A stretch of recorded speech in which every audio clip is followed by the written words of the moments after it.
TLDR Learning presents Echoes of the Machine, the industrial mind of World War I, the birth of the Iron Age. In 1914, the century opens not with a sunrise, but a spark. Factories hum like hives, railways pulse with movement, and the cities of Europe glitter with electricity. The illusion of control. Industry, once a servant, now grows into a sovereign. When war comes, it arrives as a summons to machinery.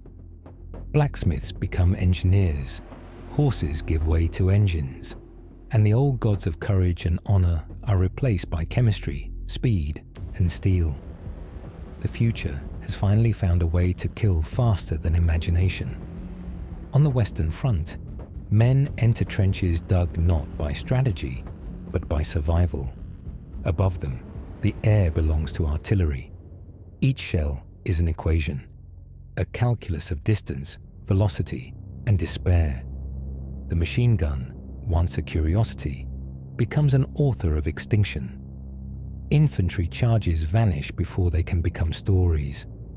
The war ceases to move, it grinds. Industrial logic has turned courage into arithmetic. Bullets per minute, bodies per yard, victories per ton of coal burned. Factories far from battlefields become the true front lines. In Berlin, Manchester, and Paris, women feed furnaces and rivet plates, their hands shaping the century. The home front becomes the engine room of empire. Smoke replaces silence. Production replaces prayer. The factory whistle becomes the heartbeat of nations, calling citizens not to worship, but to labor. The modern world has discovered its religion, efficiency. In this new faith, sacrifice is anonymous. The dead are counted by the thousands, not by name. Engineers design shells with mathematical beauty, each curve an elegy to reason. The generals trust in output graphs more than intuition. War has become a collaboration between ambition and assembly line. Even poetry bends to machinery. The world's gone mad, writes one soldier, but the machines stay sane. For the first time, humanity envies its own inventions. By 1916, the Somme becomes the proving ground of progress.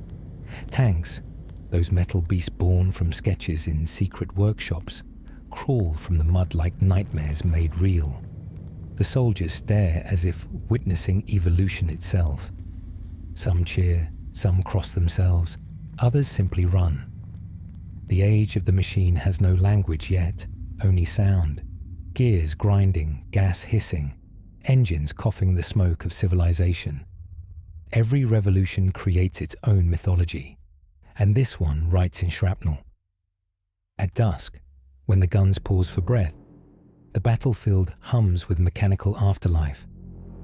Engines cooling, wires sizzling, metal settling back into silence. The men listen and realize what they have built. A world that no longer needs them to keep killing. The industrial mind, once a marvel, has begun to dream on its own, the mechanization of flesh. The longer the war drags on, the more human beings resemble their inventions.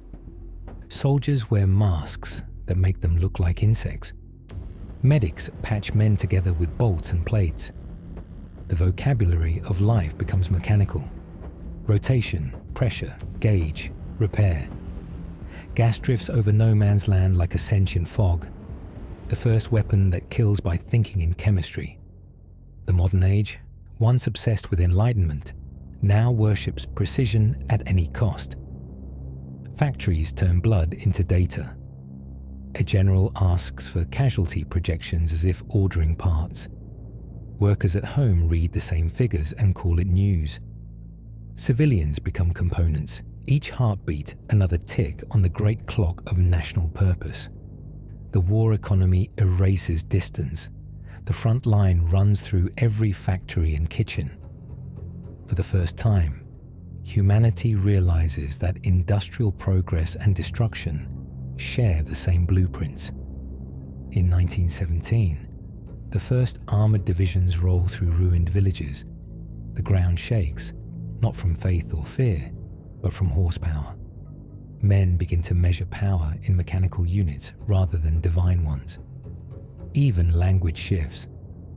Mobilization, assembly, mechanization. The century's vocabulary begins to align with its soul.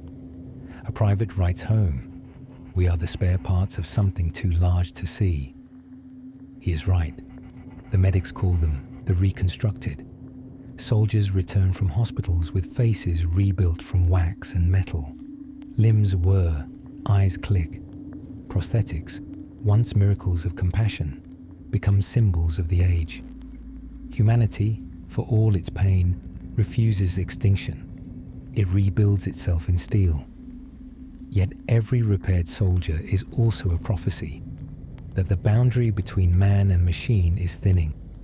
The industrial mind has learned to imitate the body, and the body has begun to envy its own endurance. At night, engineers test new engines that roar like trapped animals. Pilots sit in fragile biplanes, gazing down at the glowing grid of Europe. Cities pulsing like circuits. They are the first generation to see war from the view of a god or a machine. The air becomes both battlefield and metaphor. The modern mind, untethered from Earth, begins to see control as altitude. Below them, the trenches remain, patient and endless. The old virtues, honor, valor, sacrifice, survive only as slogans painted on machines.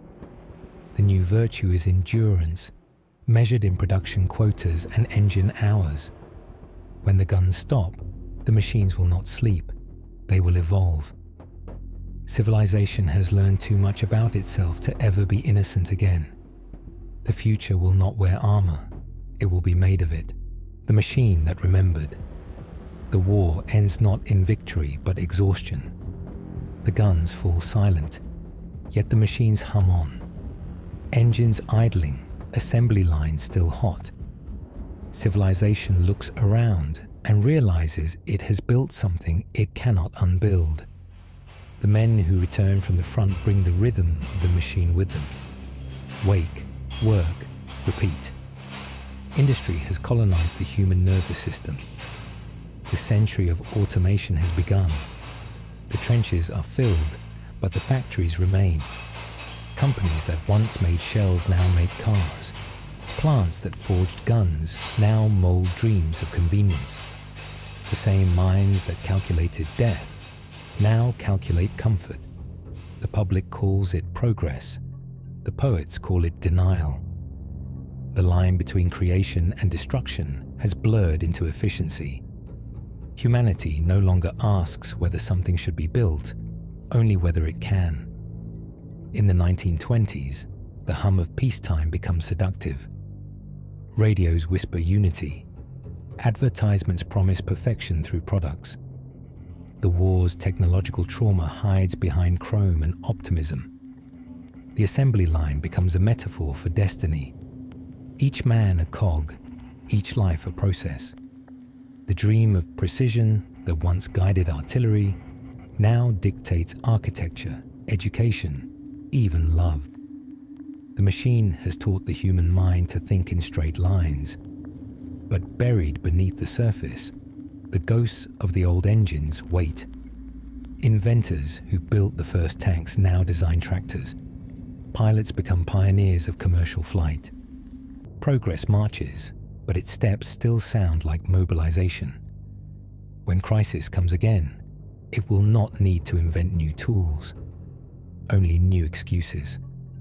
The blueprint of the modern world is already drawn in soot. Alexander conquered with spears. Schlieffen planned with clocks. The 20th century rules with circuits. The war to end war gave birth to a world that cannot stop producing even when peace arrives. Industry became instinct. The soldiers returned home but left their rhythm behind, trapped in the gears of history. The Great War was not the death of civilization. It was its rehearsal. And so, the machine remembers. Every hum of an engine, Every flicker of a bulb, every ticking clock carries a faint echo of gunfire. Humanity has not escaped its creation. It has synchronized with it. In the dark reflection of factory glass, the modern world stares back, metal, restless, and alive. The war ended in 1918, but the machine never learned how. Thank you for watching TLDR Learning. If you enjoyed this video, consider liking, commenting, subscribing, and sharing with your friends. There is real research and a team of people working together to bring you these videos. We hope you enjoy them as much as we did making them. Check our channel for more content like this. See you in the next one.